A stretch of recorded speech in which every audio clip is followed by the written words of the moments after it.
रहनुमा टीवी, हर तबके के लिए रहनुमाई सबके लिए।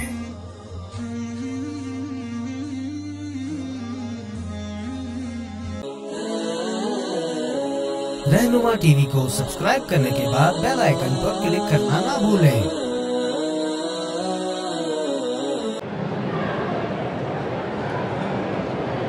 मेरा बेटा कुछ अरसे पहले गुम हो गया था। मैं 3 रोज़े रखने की मन्नत मानी थी, लेकिन वो मन्नत अभी पूरी नहीं की। मेरा बेटा फौत हो गया है। बहरहाल वो तो मन्नत पूरी ना हुई ना, तो इसलिए ज़रूरी नहीं है। औरत की आवाज़ में ज़ोर से कुरान पढ़ना या नात ख़वानी करना जायज़ नहीं है। अहले हदीस उलमा जुराबों पे मसा करते हैं। बहरहाल हनफी मसलक में उस पे मसा होता है जो चमड़े का मोज़ा हो, जिसके अंदर पानी असर न करे। अगर मक्के में रहने वाले सफ़र करने के लिए शहर से बाहर जाएं, शहर से बाहर नहीं मीकात से बाहर जाएं, तो फिर उम्रा करना पड़ेगा।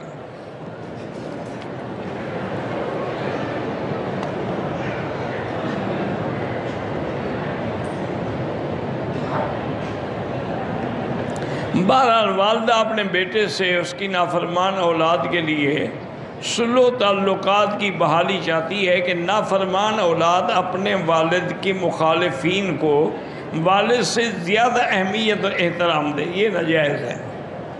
वालिद से ज़्यादा अहमियत क्यों दें? उसका हक़ वालिद पर है। आजकल सब कारोबार में झूठ और सूद बहुत ज़्यादा है। बहरहाल ऐसे दोनों चीज़ों से बचना चाहिए, झूठ से भी और सूद से भी।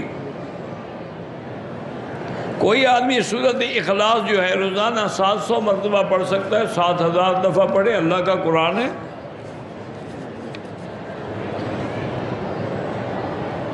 तिहत्तर फ़िरक़ों में से एक फ़िरका जन्नत में जाएगा, जिसका फरमा दिया कि मा आना अलैहि व सहाबी, जो मेरे रास्ते पर और मेरे सहाबा के रास्ते पे होगा।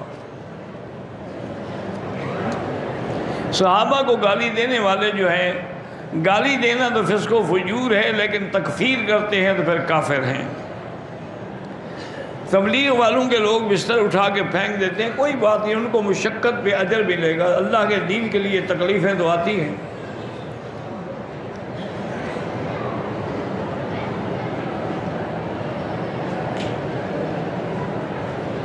मेरे वालिद ने मेरे भांजे को अपनी ज़िंदगी में दुकान हिबा की, उनकी वफ़ात हो गई।